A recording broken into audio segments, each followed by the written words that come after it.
So a couple of years ago, I was sitting on the couch, this one right here, and I was arguing with a girl that I was dating at the time. And you know, she immediately noticed that I started to daydream as we were fighting, and she was like, Sanjay, what did I just say? And I was like, you were talking about my mom or something, and look, I can't do this, all right? I'm a nice guy, a good person. I can't fight over this. And she was like, excuse me? Fight over what? And I was like, well, to be honest, nothing.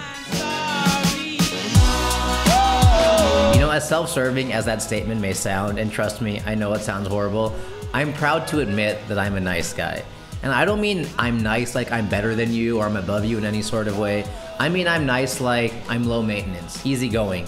And even in those areas of life where you need to be an asshole, like in the upper hand in business or romance, I honestly do not give one shit. We live in a world that appreciates people who are selfish. Trust me, I know, so do you. When you answer that girl's SMS, WhatsApp, or Snapchat the second she sends it, she thinks you're desperate.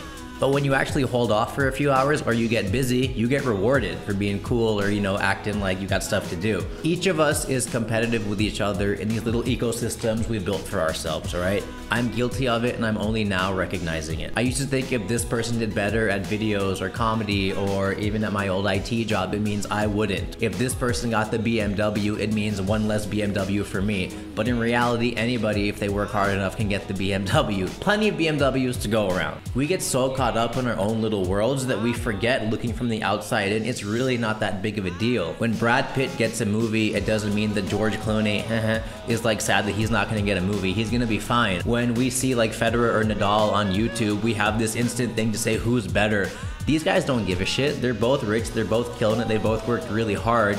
Life is not a zero-sum game. If somebody does this, it does not mean that this person is doing this. It's easy to think that way, but I'm here to tell you, when you look from the outside in into your bubble, you're gonna realize how stupid you've actually been. When you write happy birthday on that person's wall and then they don't write back to you, you know who really cares about that little battle you just think you lost?